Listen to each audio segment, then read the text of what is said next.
Ben, merci tous les membres et tous ceux qui sont parmi nous aujourd'hui pour le 4e Midi Flash. Ça va porter sur les marchés publics et la mise en marché de proximité.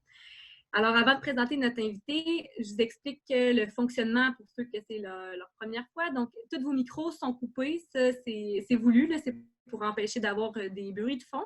Alors, vous pouvez écrire vos questions en tout temps par écrit à moi, donc via le chat de votre Zoom. Donc, si vous êtes sur votre ordi, c'est dans le bas, le petit bouton converser. Puis si vous êtes sur vos téléphones, c'est dans les 3 petits points, je pense. Vous pouvez m'écrire vos questions à tout moment. Puis moi, je vais m'occuper de les poser à la fin. Alors, la présentation est aussi enregistrée puis va être disponible pour tous les membres. Donc, si vous oubliez de prendre des notes aussi, pour ceux qui ne sont pas disponibles aussi en ce moment, ils pourront la réécouter en rediffusion. Alors, sans plus tarder, M. Trudel, je vous laisse vous présenter, puis présenter votre organisation, puis nous faire votre petite présentation. Ben merci. Bonjour à tous. Je vais juste prendre un instant pour vous remercier en fait pour les efforts que vous faites pour la sécurité alimentaire de notre province depuis le début de la pandémie. L'Association des marchés publics du Québec existe depuis 2005. On réunit maintenant plus de 1200 producteurs à travers toute la province, 130 marchés publics à peu près, et une centaine d'organisations aussi de marchés publics qui s'affairent à faire en sorte que les marchés publics soient des places de commerce rentables pour les entreprises bioalimentaires du Québec. Donc, moi, c'est Jean-Luc Trudel. Je ne vais pas vous faire mon parcours, mais j'étais vigneron, gestionnaire de marché. J'ai géré la commercialisation régionale en Mauricie et en agrotourisme et tourisme gourmand avant de me joindre à l'Association des marchés publics du Québec comme directeur en septembre 2017, maintenant, bientôt 3 ans.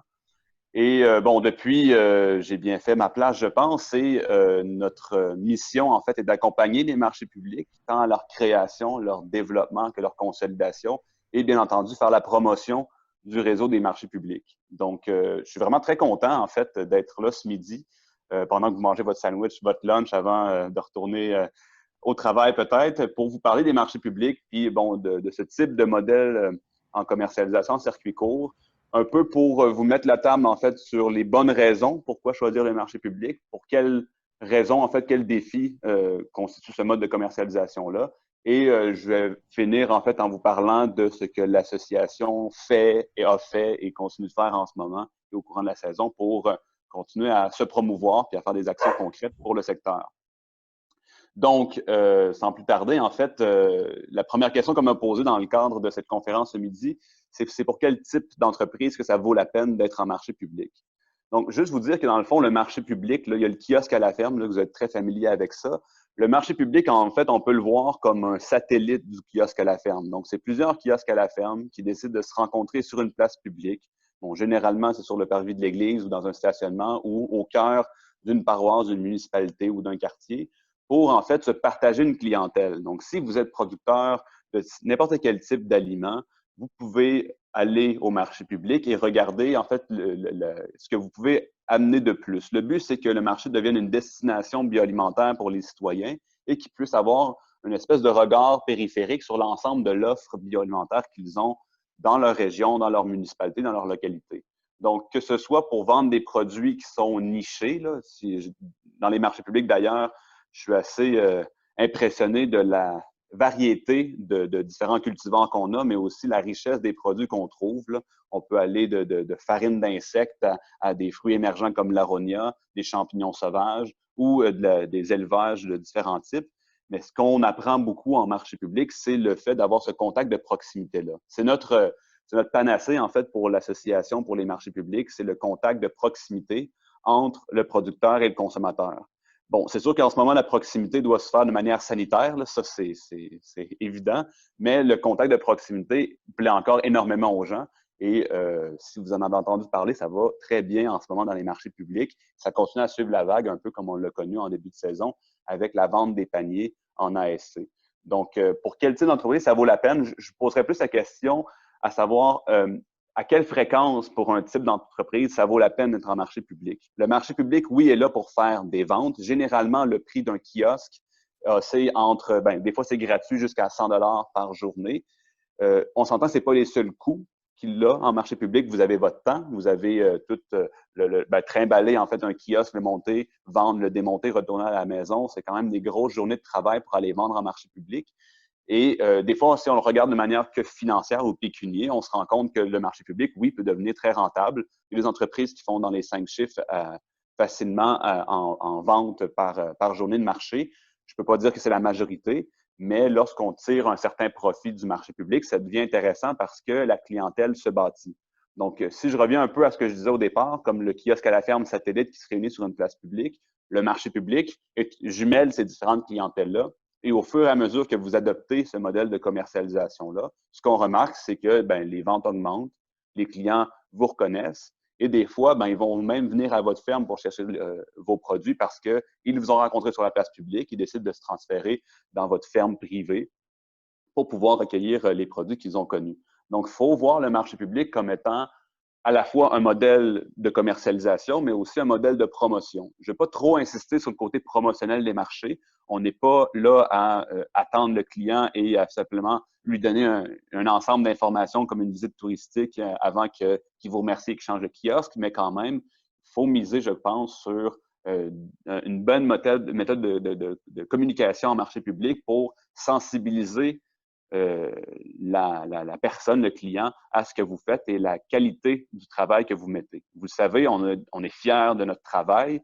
Moi, je parle souvent de chaîne d'amour quand on parle de commercialisation en marché public. Donc, lorsqu'on met de l'amour dans son travail, comme vous le faites, et que vous livrez le produit qui est passé simplement entre vos mains ou les mains de vos employés aux clients, cette chaîne d'amour-là, de fierté dans le travail, se conserve et c'est facilement communicable. Je ne pense pas qu'il y a un code barre assez de chiffres pour faire ce service-là.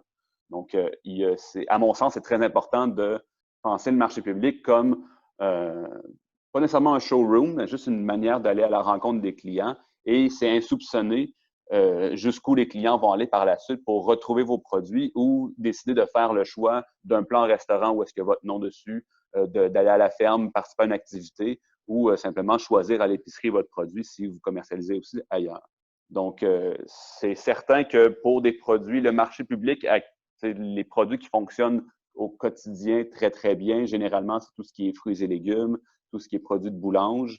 Et de plus en plus qu'on va vers les périodes froides, bon, c'est sûr que là, c'est le barbecue, là, ça marche très bien pour la viande, mais de plus en plus qu'on va dans les périodes froides, ou dépendamment de la saison, vous le savez, il y a une fluctuation dans les produits qu'on souhaite en termes de saisonnalité. Et plus il fait froid, généralement, plus on est friand de ragoût ou de produits viandeux, je vous dirais. Ensuite, lorsqu'on parle de marché public, on peut aussi parler des marchés des fêtes, des marchés à l'époque de Noël, où là, tout ce qui est du packaging ou des produits transformés plus, je ne vais pas dire fancy, mais plus raffinés, c'est aussi des bons vendeurs. Donc, c'est simplement se poser la question, mon type d'entreprise, par rapport à l'ensemble des marchés publics qui est autour de ma ferme, ou jusqu'où je désire aller pour vendre mes produits, où je peux tirer mon épingle du jeu. Est-ce qu'il faut que je participe à toutes les journées de marché? Moi, c'est sûr que je vous le recommande pour pouvoir bien connaître votre marché public et bien faire une saison complète à rencontrer la clientèle qui circule. Mais il y a aussi une manière de l'aborder, le marché public, comme étant un complément ou une manière de se faire plaisir aussi, d'aller rencontrer une clientèle qui, généralement, vous le remet bien, dans le sens que vous remerciez pour votre travail, s'intéresse à votre métier. Je ne sais pas où vous vous trouvez sur l'ensemble du Québec. Moi, quand j'étais vigneron, j'aimais bien dire, après 60 heures dans les vignes, à les couper, les tailler, les ramasser, que mon produit était bon finalement. Donc, ça donnait une tape dans le dos qui était bienvenue par moment. Qu'est-ce qui est intéressant en marché public aussi, il y a deux concepts. On parle d'inter-influence et d'interconnaissance. L'inter-influence, en fait, c'est généralement ce que vous confiez à votre clientèle et celle-ci va s'adapter à ce que vous donnez comme information. De manière plus simple, si vous avez un style de coupe de viande et que le client se demande qu'est-ce qu'il va faire avec ça ce midi, vous pouvez le renseigner sur la manière dont il est mieux d'apprêter tel ou tel produit.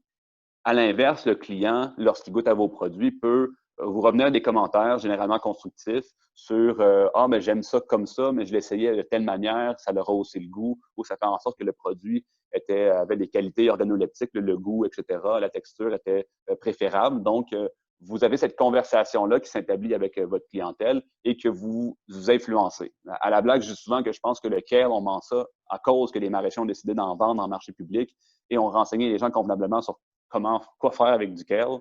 Maintenant, c'est une pratique que tout le monde porte, ou presque, là. Du moins, il y a des gens qui en mangent de plus en plus. Mais je pense dans cette conversation-là que ce produit-là est devenu plus populaire. Lorsqu'on parle d'interconnaissance à ce moment-là, c'est le fait qu'on n'a pas besoin de passer par des labels, des étiquettes, des mentions sur des certifications, peu importe, parce que la personne qui vient vous rencontrer, au fur et à mesure que la relation s'établit, c'est comme vous avec vos amis, finalement, là, plus ils vous connaissent, plus ils vont confiance, mais plus ils reconnaissent qu'ils n'ont pas besoin d'avoir une homologation quelconque pour savoir que ben, vous avez une tête sur les épaules et vous savez bien faire les choses. Donc, il n'y a pas besoin d'avoir un référent comme, bon, je dis Aliments du Québec, mais c'est pas pour dénigrer quoi que ce soit, mais c'est Écossaire, Aliments du Québec, Québec Vrai ou peu importe. C'est important de les avoir, je pense, quand on commercialise pas simplement en marché public, mais en marché public, vous voyez, des fois, ça devient moins important lorsque la connaissance dans le travail bien fait s'établit entre le consommateur et le producteur. Donc, encore une fois, c'est la manière dont on veut présenter l'entreprise et ce qu'on veut léguer aux gens comme sentiment, comme partage et comme image de votre entreprise que vous pouvez gagner facilement en marché public. Et je renchérirais même là-dessus en disant que les gens qui se déplacent en marché public, c'est des gourmands, là. Ils aiment les produits locaux, c'est votre clientèle cible généralement. S'ils font ce pas-là pour venir vous rencontrer, bien, vous pouvez être certain que les gens qui viennent ont un intérêt plus marqué que monsieur, madame, tout le monde qu'on pourrait croiser dans la rue en temps normal. Donc, c'est une destination bioalimentaire. Ça peut être aussi une destination agro-touristique ou de tourisme gourmand pour certains. La vie en marché public est très riche. Vous pouvez vous-même vous engager dans l'organisation, dans le conseil d'administration du marché public pour l'orienter selon ce que vous pensez qui est le mieux pour votre collectivité. Donc, ça fait quand même un moteur intéressant pour le développement des liens sociaux autour du secteur bioalimentaire, autour de l'agriculture. Et de là peut germer beaucoup d'idées qui renforcent le sentiment positif entre l'agriculture québécoise et finalement et notre population. Donc, pour répondre en fait en conclusion partielle à quel type d'entreprise ça vaut la peine, ben, c'est sûr que je vais vous dire à tous les types d'entreprises, mais posez-vous la question à savoir si vous avez les capacités, les facultés ou vous désirez le faire et peut-être initier une expérience en marché public lentement mais sûrement pour aller rencontrer cette clientèle-là. En deuxième temps, on m'a demandé de parler sur les restrictions, les défis de ce type de commercialisation-là. Évidemment, c'est beaucoup de ressources humaines. Je veux dire, lorsque vous ou un employé décide de quitter la ferme avec un trailer plein ou une minivan pleine de produits, avec les congélateurs, les glacières, les tables, les nappes, les ustensiles pour faire la dégustation et tout ça, c'est de l'énergie, là. Je l'ai fait, je l'ai monté les marchés. Je sais que plusieurs d'entre vous ont sûrement une expérience là-dedans. Ça fait beaucoup à faire. Donc, c'est sûr que ça peut être un frein. Mais le plus gros frein, en fait, qu'on a mesuré, nous, par une étude qui est sortie dernièrement, c'était l'inconnu, en fait, de savoir est-ce que vous vous déplacez pour 100$ ou pour 1000$? Est-ce que vous faites tous ces efforts-là pour avoir un gain à la fin de la journée ou une perte? T'sais? Et c'est des questions qui sont extrêmement pertinentes, puis c'est sûr que c'est important de s'y poser, mais je renchérirais en disant que c'est peut-être une manière aussi de voir qu'est-ce que la clientèle a besoin, ou c'est quoi les limites, ou c'est quoi les produits qui fonctionnent mieux, en quel temps. Plus vous vous renseignez, vous collectez des données sur ce qui vend bien en marché public à quelle période de l'année, plus vous pouvez adapter votre produit ou même adapter votre production, pour ceux qui peuvent le faire, à ces enjeux-là ou à ces défis-là. Mais c'est certain que je ne pense pas que le niveau financier est un frein, parce que le kiosque en marché public ne coûte pas très cher. Mais lorsqu'on parle de coûts financiers, on parle aussi des infrastructures mobiles là, que vous devez trimballer si jamais le marché public n'offre pas ce service-là. Dépendamment, généralement, le marché public fournit l'accès à l'eau chaude, l'eau froide, au sanitaire, à l'électricité, au Wi-Fi. De plus en plus, le Québec se connecte de plus en plus sur Internet, donc on peut avoir des marchés qui offrent ce service-là. Des fois, ils ont même les abris, les tables et les chaises pour vous accueillir, mais bon, c'est à géométrie variable. Mais c'est sûr que dans les défis, je vous dirais, c'est de un, l'inconnu et de deux, l'investissement en temps et en argent pour le marché. Mais pour ce qui est des retombées par rapport à ces défis-là, j'en glisse un mot en fait en plus en début de conférence, c'est le fait de se faire connaître et ce n'est pas uniquement un marché public que des ventes vont se conclure une fois qu'on a vu votre visage, votre sourire et qu'on a compris que dans telle paroisse, dans telle municipalité, ce produit-là est offert et que je vais préférer aller vers ce producteur-là, ce produit-là, plutôt que d'aller en épicerie ou de penser à arrêter au marché public, acheter le produit parce qu'il s'y trouve tout le temps, avant de compléter mes achats avec d'autres modes d'approvisionnement, que ce soit justement en épicerie, par Internet ou au kiosque à la ferme, ou etc.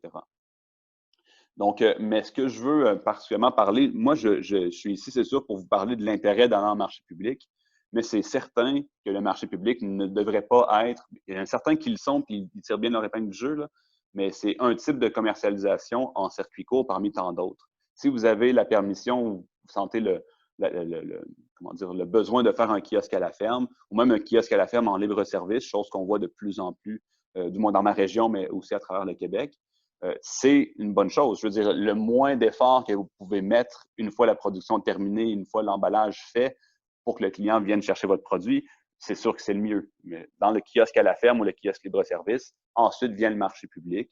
Ensuite peut venir aussi les paniers en ASC pour les producteurs maraîchers de fruits et légumes, mais il y a aussi d'autres qui commencent à développer ce mode de commercialisation-là. Moi, je vous sensibilise au fait de penser que le marché public devient aussi une destination pour tout le monde. Donc, si vous faites des paniers, pourquoi pas demander à votre marché public locaux d'être un point de chute? J'en vois souvent. Ça permet aux clients de non seulement venir chercher leur panier et compléter leur achat auprès des autres entreprises bioalimentaires qui sont présentes autour du kiosque et dans le marché public, mais des fois, bon, les gens reconnaissent que vous faites des bons haricots ou des bonnes carottes et désirent en acheter davantage, ben, ils peuvent le faire, ou ils peuvent aussi passer un bon moment en marché public et continuer à développer un sentiment positif par rapport au fait d'acheter localement. Donc, je pense que c'est quelque chose à ne pas négliger. Donc, dans les restrictions, les défis, c'est sûr que, bon, il y a le kilométrage aussi, dépendamment où vous vous trouvez, ou la qualité du marché public et de l'organisation autour de cet événement-là, ça en est. C'est sûr que nous, un peu comme association, on milite pour le fait que les municipalités voient ce service-là comment dire, à la hauteur de ce qu'il est, et non pas simplement tolérer que des producteurs se réunissent sur une place publique, mais un peu comme ils peuvent le faire des fois avec des festivals ou des événements, soit mettre de l'argent là-dedans pour faire en sorte que ça devienne une fête qui réunit tout le monde, que tout le monde trouve son compte. On reconnaît dans les marchés publics que s'il y a des activités qui occupent les enfants, vous le savez, là, pour certains d'entre vous, vous êtes parents, ben, une fois qu'ils sont occupés, vous pouvez passer du temps à discuter avec le producteur, à vous attabler et consommer les produits sur place, ou à profiter du lieu et éventuellement faire en sorte que cette sortie-là est pas juste une sortie d'épicerie, d'aller à l'épicerie, de revenir à la maison. Je ne peux pas nier qu'en ce moment, il y a un contexte particulier, mais ce que je remarque dans la tournée du marché public que je fais, comme à chaque année et encore cet été, la destination marché public est encore hautement prisée. Et ça fait du bien de vous voir, même si on ne voit pas votre sourire avec votre masque ou avec votre visière, on a l'impression que vous parlez dans une coquille vide. On est là, les produits sont là, ça sent l'été, ça fait plaisir de se réunir, même en se distançant physiquement. Et ce n'est pas quelque chose que les épiceries peuvent offrir non plus. Et même dans les lectures qu'on faisait durant le temps de la pandémie, même à New York, lorsque c'était au plus gros pic de la pandémie là-bas, des gens préféraient aller en marché public parce que le sentiment d'être à l'extérieur, plus proche des producteurs, donc avec une seule paire de mains ou quelques paires de mains seulement qui prend le produit et vous le lègue, ou le lègue à la clientèle, ben ça devient franchement intéressant pour tout ça. Donc, c'est ça, je ne suis pas là pour vous dire qu'il n'y a pas de défi de commercialisation. Ce qu'on remarque, c'est plus il y a des stratégies de marketing ou de commercialisation efficaces, plus la clientèle est renseignée sur ce qu'il va y avoir en marché public avant d'être sur place par le marché public ou par la part du producteur. On parvient à faire généralement de bonnes ventes, ou de faire en sorte qu'on devient le producteur chouchou, le producteur que les gens vont dire absolument, il faut que j'aille un marché public pour aller rencontrer monsieur, madame qui fait tel type de produit. Donc, susciter l'intérêt avant l'arrivée au marché public. Bien entendu, si vous pouvez offrir différents modèles de paiement, ça l'aide grandement. Là. Il y a 30% plus de ventes qui se font si vous avez des terminaux de paiement par crédit ou débit. Là. Mais ça, c'est plus du technique. Et bon, finalement, aussi, si on peut se poser la question, comment tirer son épingle du jeu, je vous dirais, c'est dans la constance. Si vous n'êtes pas tous les journées de marché public et que vous êtes seulement sporadiquement là, faites-en un événement. Faites en sorte que lorsque vous êtes sur place, que les gens le savent, lorsque vous vous engagez à venir, par exemple, à la mi-août, lorsque la production de tel type de produit est haute et vous voulez ouvrir les vannes pour en vendre davantage, ben, faites-le savoir à votre organisation de marché public, mais aussi à votre clientèle que ce sera la meilleure chose à faire à cette journée-là pour venir profiter de vos produits. Donc, il y a beaucoup de stratégies de commercialisation et de marketing qui tournent autour des marchés publics. Et je vois qu'il me reste quelques minutes. Donc, en terminant, je vais vous parler en fait de ce que l'association fait et pourquoi c'est facile de venir commercialiser en marché public et pourquoi on vous aide aussi. Nous, comme association, on travaille avec les gestionnaires de marchés publics. Donc, c'est généralement des femmes, là, mais c'est des gens, des gestionnaires qui organisent le marché. Donc, il y a souvent un conseil d'administration composé de producteurs, de personnes de la ville, de citoyens qui veulent s'impliquer et qui délèguent la tâche de gestion qui est très complexe quand même à une personne. Et nous, on accompagne ces organisations-là, ces personnes-là, à bien faire le travail. Moi, mon but dans la vie, c'est deux choses. Je vous dirais, c'est donner des guts au monde, là, donner le courage, puis je pense en mangeant bien, c'est comme ça qu'on fait de bonnes choses. Et mon but, c'est de vous faire de l'argent quand vous allez en marché public. C'est aussi simple que ça. On n'est pas des événements privés où vous devez payer des kiosques dans les 3 ou voir les 4 chiffres pour pouvoir faire une promotion et bénéficier d'une foule qui est passive et qui bénéficie du lieu, mais sans nécessairement conclure de grandes ventes. J'étais vigneron, je sais comment ça se passe de ce côté-là.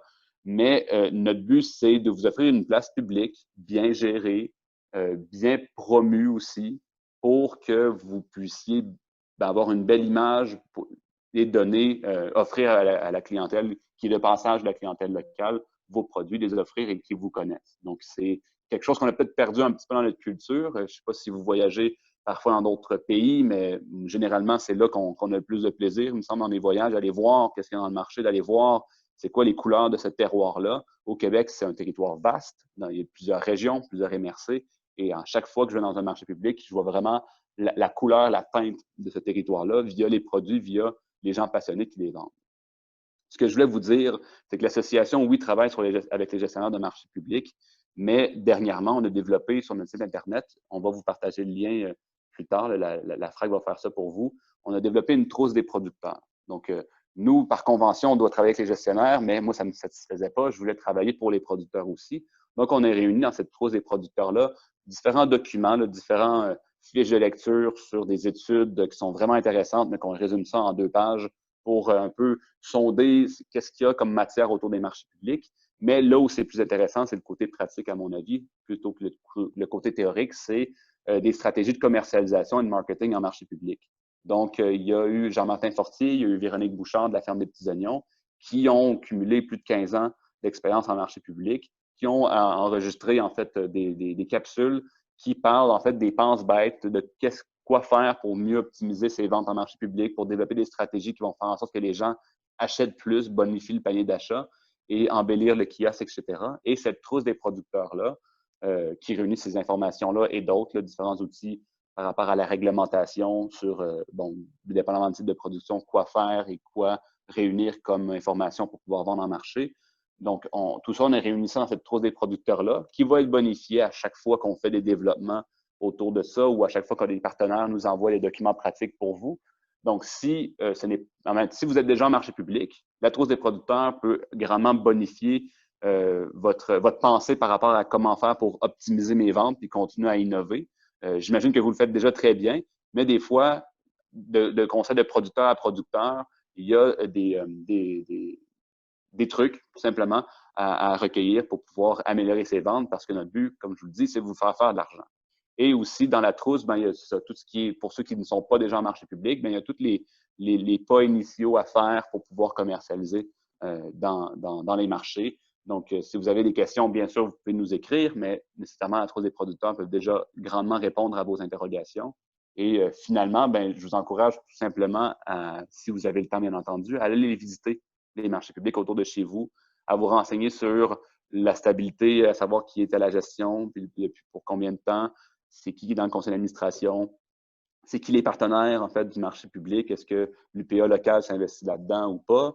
Est-ce qu'il y a des producteurs qui s'investissent de manière plus importante au sein du conseil d'administration ou au sein de l'organisation du marché? Est-ce que la municipalité participe à l'organisation du marché ou du moins est un partenaire financier pour l'embellir? C'est plein de renseignements, à mon sens, qui va peut-être vous sécuriser dans votre approche en marché public, mais ou simplement vous faire comprendre que c'est une place publique qu'on revendique pour mettre le secteur bioalimentaire québécois de l'avant. Et pour moi, c'est extrêmement important en ces temps de pandémie et ces troubles qu'on voit à l'horizon pour notre sécurité alimentaire, de pouvoir accueillir tous les producteurs qui le désirent dans ce réseau-là et se maintenir solidaire envers la mission des autres partenaires comme la FRAC, mais aussi faire en sorte que la relève agricole du Québec puisse voir les marchés publics comme étant une opportunité. Si c'est pour simplement 10% du volume total de vos ventes que vous commercialisez en marché public, ça ne veut pas dire que ce 10%-là est isolé des autres. Ça ne veut pas dire que votre clientèle qui vous connaît là ne développe pas un intérêt, un affect envers votre entreprise pour ensuite vous choisir dans vos autres modes de commercialisation. Faites-vous plaisir, allez rencontrer les gens et visiter le marché comme client, mais si vous avez la chance d'y être déjà ou vous avez un intérêt à y être, moi, je vous encourage fortement à le faire. Notre mission aussi, c'est pas simplement faire en sorte que les marchés publics soient une place de commercialisation intéressante durant la période estivale, mais aussi tout au long de l'année. Donc, dernièrement, on développe aussi des facilités numériques pour étendre la saison des marchés publics ou promouvoir les marchés dans d'autres types d'activités. Il y a des marchés durant les fêtes des récoltes qui sont très bons. Il y a des marchés de Noël, des marchés de Pâques qui sont exceptionnels durant le temps des sucres, des marchés de primeurs plus au printemps. Tous ces marchés-là connaissent une ascension et le volume des ventes continue à augmenter sur l'ensemble du réseau. Donc, si ce modèle de commercialisation-là vous intéresse, nous avons les outils, on a les équipes et on vous encourage à en profiter parce que, voilà, il y a de la place pour tout le monde. Mais lorsqu'il y a plusieurs producteurs d'un même type dans un marché, évidemment, des fois, ça peut faire de la compétition qui est sensible, disons. Donc, je pense que j'ai assez parlé. Je vais vous laisser me poser des questions via Evelyne. Puis merci encore de m'avoir écouté ce midi. Merci beaucoup, Jean-Nic. Tu as dit beaucoup d'éléments super intéressants, puis on a déjà des questions qui sont rentrées. Juste dire au monde, ils peuvent continuer de les écrire. Je pense que ça l'envoie automatiquement à Audrey, mais de toute façon, elle me les envoie, donc vous pouvez continuer à poser vos questions. Fait qu'on a la première question qui vient de Suzanne, et c'est combien ça coûte pour être membre de la MPQ? Pour être membre de la MPQ, ça ne coûte rien pour un producteur. Le producteur doit payer un kiosque à son marché public et pour être membre de l'association, c'est un gros 100 $ par année. Donc, ce 100 $-là comble dans tous les services qu'on fait, donc développement d'outils, accompagnement 24 sur 24, 7 sur 7, là, parce que je sais que c'est tout le temps bon de m'appeler, peu importe les moments. Et le répertoire des marchés publics, participer à la Semaine québécoise des marchés publics et bénéficier de l'ensemble de notre promotion qu'on fait. Donc, pour un marché public, pour une organisation de marché public, comme le marché public de Saint-Élie-de-Caxton, même s'il n'existe plus vu que c'est ma paroisse, ben, ça coûte 100 $ par année. Donc, c'est pas très cher, je pense. Non, du tout. La deuxième question qui nous vient d'Andréane Saint-Pierre de Chaudière-Appalaches, c'est est-ce qu'il faut avoir des assurances responsabilités en tant que producteur ou est-ce que le marché public en a? Ou... Le marché public est considéré comme une extension des activités à la ferme. Donc, dépendamment où le marché public se situe, généralement sur un terrain municipal et il y a une assurance qui est directement reliée. Comme producteur, c'est important de se poser la question à savoir, et vous pouvez demander à vos assureurs, mais généralement, ce que vous faites à la ferme se transpose sur vos activités parce que le marché public est perçu comme une extension de vos activités à la ferme. Mais c'est important de se renseigner avant d'y aller. Mais bon, c'est ça. Après ça, si c'est par exemple des assurances en lien avec les jeux gonflables que le marché public pose pour les enfants durant les activités, là, c'est à la charge du marché public de faire en sorte que les assurances couvrent les bras cassés qu'il pourrait avoir ou autre chose. Mais c'est souvent une conversation qui se passe entre l'organisation du marché public et la municipalité ou le propriétaire des lieux. OK, merci. Une autre question, où est-ce que vous en êtes avec le logiciel de gestion des marchés? Est-ce qu'il y a un logiciel, je ne sais pas, ça vient de Suzanne, cette question-là? Un logiciel de gestion des marchés.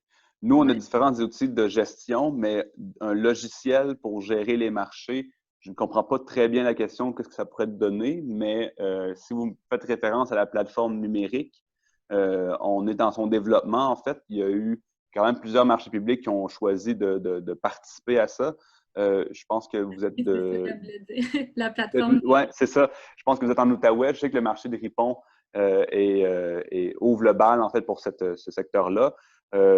Moi, c'est quelque chose qui était important de faire. Nous, on avait prévu de faire ça dans les 2-3 prochaines années en termes de convention et de développement. On s'est affilié avec un fournisseur qui s'appelle Maturin.ca pour le développer. La balle est dans leur camp au niveau du développement, au niveau des fonctionnalités, etc. Mais déjà, le Grand Marché de Québec, le marché de Racine, le marché de Ripon est dans son développement. Je ne sais pas où est-ce qu'il en est, vu que ce n'est pas moi qui est à la charge de ce projet-là, parce que j'ai pris mon cerveau, je l'ai confié à quelqu'un d'autre à cet instant-là. Mais je crois qu'on va avoir un bon rodage pour le 2020 et que sur cette expérience-là, et au fur et à mesure que les marchés publics vont avoir les capacités de le faire, en fait, le logiciel va pouvoir se développer et va être périn. Là où c'est sensible, c'est que non seulement l'outil est intéressant, là, en ce moment, il est dans un niveau de développement assez général pour que ça soit bien pour les marchés, mais il ne faut pas minimiser la charge de travail que ça impose aux gestionnaires de marché ou à l'équipe derrière le marché public et aux producteurs en pleine saison. Donc, on a réagi le plus rapidement possible en termes du COVID pour aller chercher les aides financières qui sont arrivées finalement. Là. Je veux dire qu'il y a eu une annonce, mais il faut avoir de l'argent par la suite. Donc, une fois qu'on l'a reçu et qu'on a fait les développements-là, là, on est dans un moment où, au mois de juillet, ça devient intéressant pour certains marchés qui ont les capacités de pouvoir intégrer cet outil de travail-là à leur mode de commercialisation. Mais au fur et à mesure que l'outil se développe, plus il devient flexible pour l'ensemble de nos membres.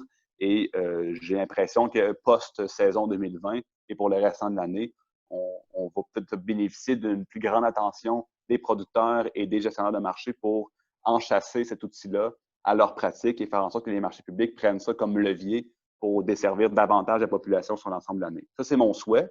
L'outil se développe avec des développeurs web le plus rapidement possible et on va voir, en fait, année après année, ou du moins mois par mois, semaine après semaine, où est-ce que c'est rendu. Et ultimement, si vous êtes déjà dans les marchés publics, peut-être que l'équipe derrière le marché va pouvoir l'utiliser. En fait, c'est gratuit, là, ultimement, d'utiliser cet outil-là. Ça dépend de la volonté des gestionnaires et des marchés publics pour l'enchasser à leur pratique. Voilà. Ce qu'il faut faire attention, c'est les ressources humaines. En fait, vous le savez comme moi, là, aller en marché public en ce moment, ou du moins tenir un marché public avec toutes les normes de COVID, c'est extrêmement chargeant sur les organisations des marchés publics qui, on va se le dire, sont généralement sous-financées avec des ressources bénévoles ou volontaires. Donc, lorsqu'on arrive avec un projet numérique, ça demande plus de compétences, plus de ressources. Je pense que c'est bien, mais ça dénote aussi des fois une inadéquation entre la capacité du marché ou des producteurs à intégrer cet outil-là et avec les ensembles des mesures COVID qui a lieu et aussi le temps et la saison, la période dans laquelle on est, en fait, pour bien l'utiliser dès maintenant. Mais on peut donner une distance, là. Éventuellement, j'ai l'impression que les marchés publics vont pouvoir enchasser ça assez généralement sur l'ensemble du territoire, cette extension numérique-là, pour que les producteurs aient un service additionnel à venir vendre en marché public. Du moins, c'est mon souhait.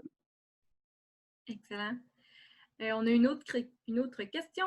Si un regroupement de producteurs qui veulent se créer en fait un marché public, est-ce qu'ils vous rejoignent, ils rentrent en contact avec qui à la MPQ?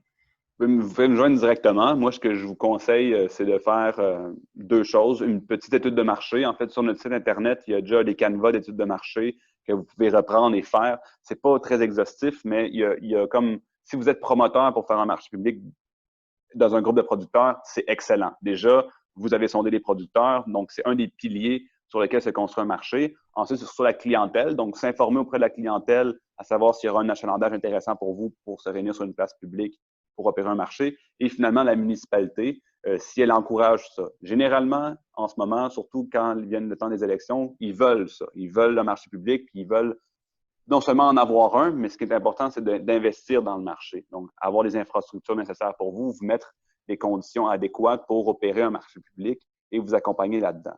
Mais après avoir, à mon sens, sondé la clientèle pour confirmer le besoin et la municipalité pour confirmer la volonté de vous aider là-dedans, même si la municipalité ne vous aide pas, vous pouvez faire généralement un marché public, ils vont pouvoir le tolérer, mais il vaut mieux que ce soit encouragé que toléré. Ça, c'est sûr que c'est un des facteurs de succès des marchés quand une municipalité prend le marché à bras-le-corps, ça fonctionne mieux. Et si vous voulez faire la pression sur votre municipalité, YouTube, Association des marchés publics du Québec, vous avez une campagne vidéo sur municipalité, marché public fait pour s'entendre, où on parle avec des maires, des conseillers municipaux qui disent à quel point ils font des bonnes choses pour le marché.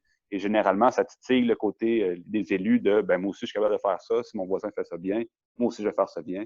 Donc, ça peut vous aider. Mais généralement, simplement, ceux qui ont posé la question, écrivez-moi. On peut se parler. On peut voir quand ça sera possible. Mais je vous avoue qu'en ce moment, ce n'est pas la période pour en démarrer un. Ça va généralement à l'automne et à l'hiver où est-ce qu'on en discute, qu'on prépare tout ça parce que c'est beaucoup de travail, gérer un marché public et le préparer. Il ne faut pas minimiser ce travail-là. Et c'est à ce moment-là qu'on peut commencer à donner des services, faire des passes avec nos outils de travail et bien vous renseigner pour que ce soit un succès dès la première année.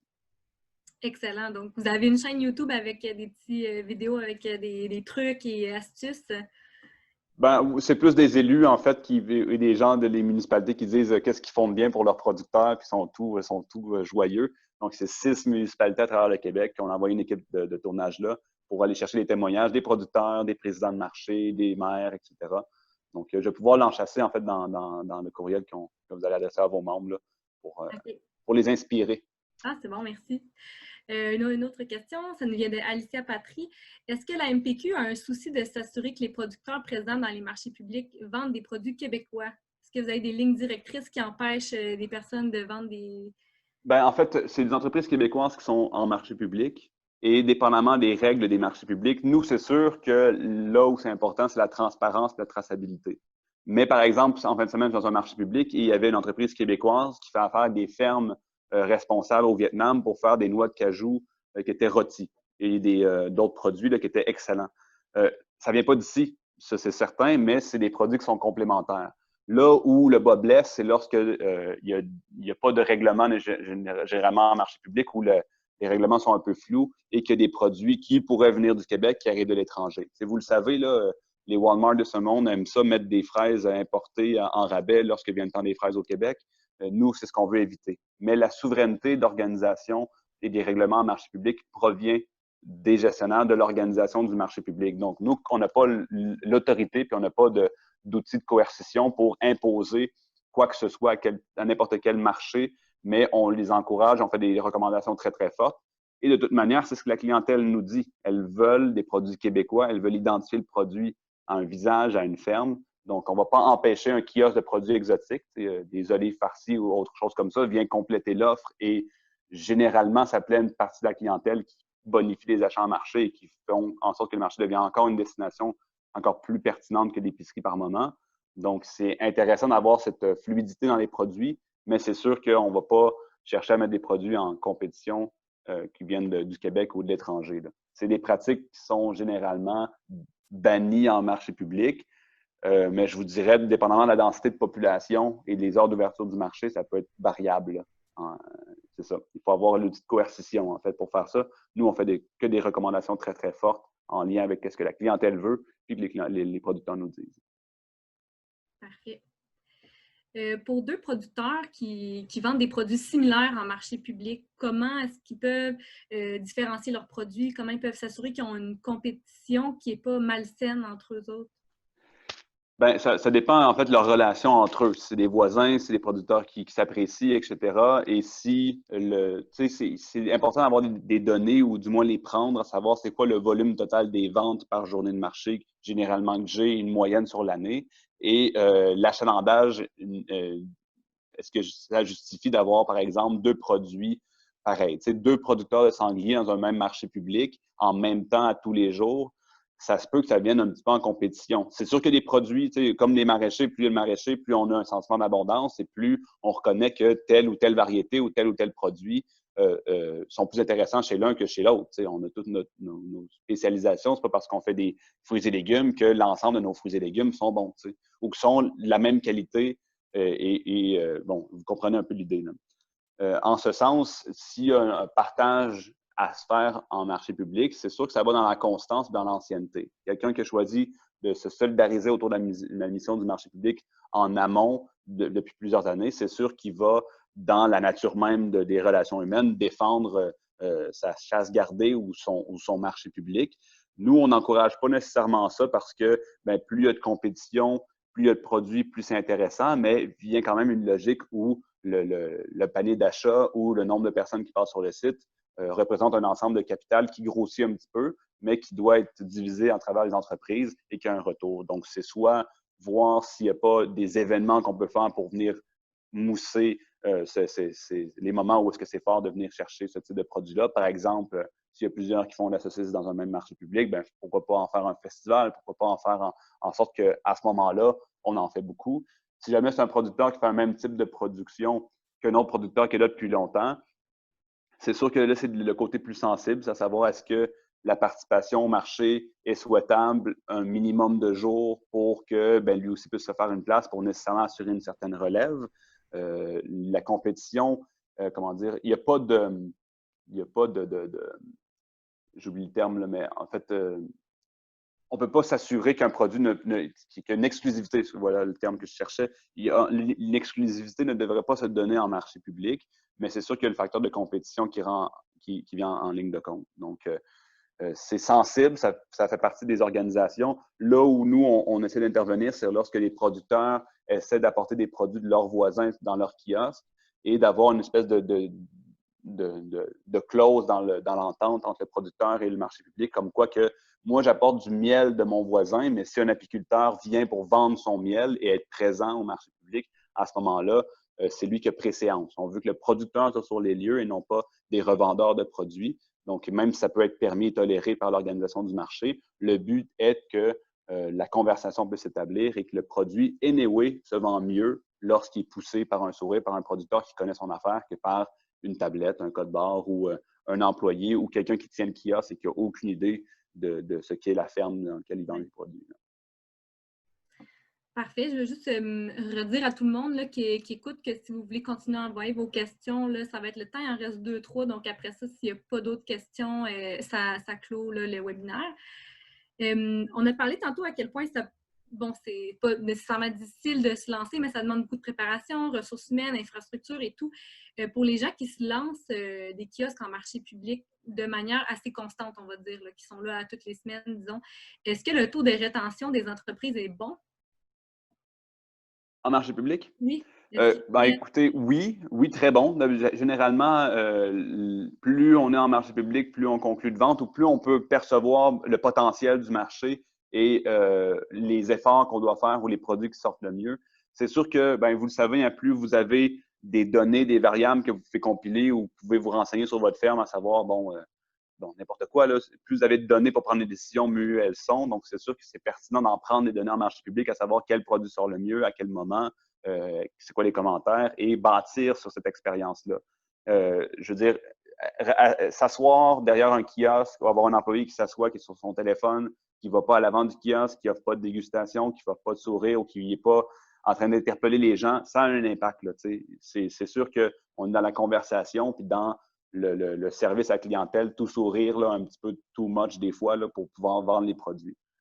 Lorsque on veut s'initier à la vie de marché public, c'est bon, à mon sens, de donner une vraie chance au marché. Pas venir une seule fois, mais dire durant la saison, il y a 12 journées de marché. Je ne peux pas être là aux 12, mais je vais être là à la moitié ou au tiers minimalement de chacun, mais je vais bien marquer le pas. Donc, quand je vais être là, les gens, au début de la saison, vont savoir quand je vais être là et je vais faire en sorte de mettre le maximum, quitte à avoir le propriétaire ou quelqu'un qui est très, très proche de la ferme pour parler du marché public. Si les ventes ne sont pas concluantes, je vous garantis que l'image que votre entreprise aura donnée dans ces journées de marché public-là va être bénéfique pour votre travail sur le court, moyen, long terme. Mais c'est sûr que ce n'est pas ça qui met du pain et du beurre sur la table. Donc, c'est aborder le marché puis voir comment ça peut cheminer. Et il y en a qui vont se reconnaître des bonnes capacités de communication pour leurs produits qui fonctionnent très bien. Comme il y en a d'autres qui vont voir que c'est peut-être pas le modèle de commercialisation ou la clientèle aussi, ce qui pourrait être le cas, qui est friande de ces produits-là. Mais il faut faire attention parce qu'il y a beaucoup de variables en marché public. Il y a des producteurs qui, par exemple, cette année, il y en a qui ont vendu beaucoup de paniers. Donc, ils en ont vendu même plus qu'ils pensaient. Donc, ils ont choisi d'opter pour ce modèle de commercialisation-là. Il y en a d'autres que, face à l'insécurité qu'on a voulu trancher le plus rapidement possible, nous, à l'association, mais on a quand même eu la confirmation simplement au 23 avril que ça allait être correct pour les marchés publics durant l'été. C'est sûr qu'il y a des décisions d'entreprise qui ont pu être prises cette année qui visaient la sécurité sanitaire ou la sécurité même du personnel ou de la famille, des fois, là, au lieu de s'exposer en place publique. Là. Donc, je ne sais pas, à 2020, moi, ce que je remarque, c'est qu'il y a beaucoup d'entreprises qui viennent en marché public, que ceux qui étaient là restent là, et que les paniers de vente grossissent. Il y a même plus d'achats. Donc, des fois, s'il y a moins de personnes, ils achètent plus. Donc, ça, c'est extrêmement positif. Mais je ne sais pas à quel point on va pouvoir se regarder cette année-ci en disant il y a de plus en plus d'entreprises qui choisissent ce modèle de commercialisation-là. et la rétention est généralement très bonne. Là où je devrais intervenir aussi, c'est sur le levier que le marché public devient. Je connais des producteurs qui ont commencé en marché public, qui sont bâtis de notoriété, qui sont rentrés dans des restaurants, qui ont commencé à signer des gros contrats d'approvisionnement et éventuellement, les efforts fournis en marché public versus leur modèle de développement n'est pas toujours en adéquation. Donc, ils décident de voguer vers d'autres modèles de commercialisation-là. Mais le marché public les a grandement aidés à aller vers comme un cheminement dans la chaîne d'approvisionnement.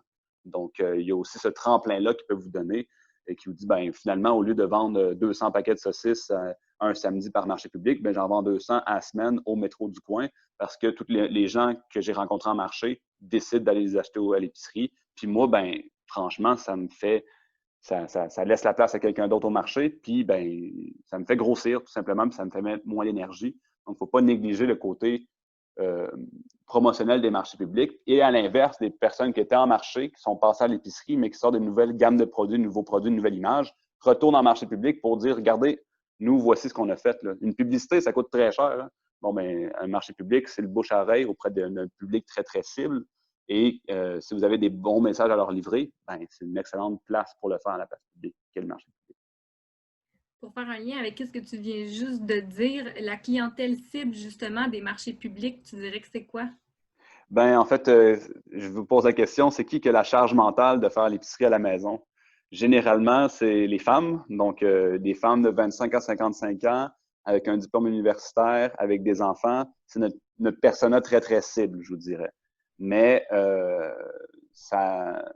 ce modèle-là risque d'éclater de plus en plus au fur et à mesure que la charge mentale ou que l'intérêt de dénicher des nouveaux produits ou de se prendre en photo avec sa bouffe. Là. Moi, je le fais en titre de promotion, là, mais tu sais, il y a beaucoup de notoriété sociale qui se développe autour de l'alimentation ou trouver des produits de niche ou être proche de son producteur. Donc, même si la charge mentale, parce qu'il faut en parler, là, si c'est pas la femme qui va à l'épicerie, c'est quand même elle souvent qui réfléchit à quoi mettre sa liste. Là.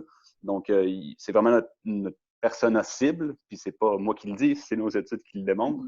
Mais le modèle vient éclater et fait en sorte qu'on retrouve de plus en plus d'adeptes de Curieux Bégin ou de la cabane à sucre, ou je ne sais pas trop, qui viennent en marché ou qui viennent commencer à s'intéresser à ça. Là. Je suis pas mal certain que vous le remarquez aussi à quel point que vos métiers maintenant sont rendus de plus en plus valorisés, du moins à ce que je perçois, et que les gens sont de plus en plus friands de produits locaux et même s'en dégage une certaine notoriété même sur votre travail. Ben, pour terminer, là, dernière question, parce que je ne crois pas qu'il y en a d'autres, là, qu'on parle justement de l'engouement d'achat local. Comment on pourrait faire pour que justement on voit les marchés locaux grossir? Est-ce que tu penses que c'est une tendance qui va se maintenir? Est-ce que tu crois que c'est un feu de paille? Comment est-ce qu'on peut s'assurer que cette tendance-là se maintient? Ben, en fait, dans les présentations des conférences qu'on a vues, on a vu que parmi tous les modes alimentaires, le keto, vegan, végétarien, flexitarien, en tout cas tout ça, le locavorisme, là, le fait de manger local est celui qui est là pour rester, en fait, qui est le plus marquant. Donc, c'est sûr que continuer à cibler votre clientèle locale et honorer les promesses d'achat local, c'est quelque chose qui va bien vous servir généralement, je pense, pour cette année, mais aussi pour les décennies à venir. C'est ce qui, manifestement, selon les observations qu'on fait dans les approches théoriques, ce qui est le plus valable. Ensuite, c'est aussi le côté flexibilité puis le lien que vous avez. Et la manière dont ça va se développer, s'articuler autour de nos partenaires, puis autour de la manière dont on peut passer d'un mode de commercialisation à un autre et minimiser en fait un peu les inconnus, les variables autour de ça. Le numérique promet certaines choses. Moi, je suis encore un peu bon, je me questionne encore un peu sur la manière d'acheter un steak en ligne avec le bon persillage, etc. Mais reste qu'il y a quand même une tendance de plus en plus notée vers ça.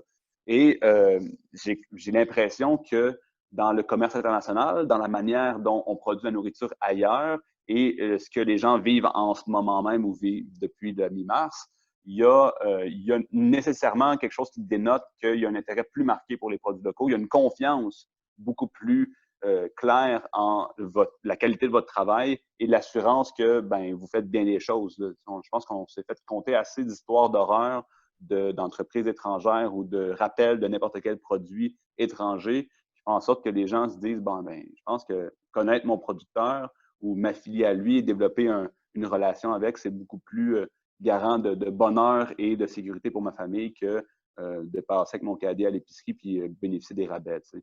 Donc, nous, c'est notre mission, en fait. Là. Je pourrais vous dire que, je ne l'ai pas dit en fait, mais du 6 au 16 août, c'est la Semaine québécoise des marchés publics. Donc, à chaque année, pour la 12e année de consécutive, avec notre partenaire qui est l'UPA, on parle de la Semaine québécoise des marchés publics. On encourage les gens à y aller. On a une porte-parole en art qui s'appelle Julie Aubé, qui a sorti un livre génial sur le manger local à l'année longue dernièrement et qui est dans les meilleurs vendeurs, je pense, dans le livre en ce moment. Donc, tout ça dénote un intérêt sur l'achat local. Et par la suite, nous aussi, on s'implique avec les tables de concertation bioalimentaire au défi 100% local. Donc, mettre les gens au défi de manger le plus local possible. Moi, bon, c'est sûr que je suis dedans à l'année longue, là, mais moi, c'est extrêmement rare que je vais à l'épicerie. Et à part l'huile d'olive, il n'y a pas un produit étranger qui rentre dans ma cuisine ou presque.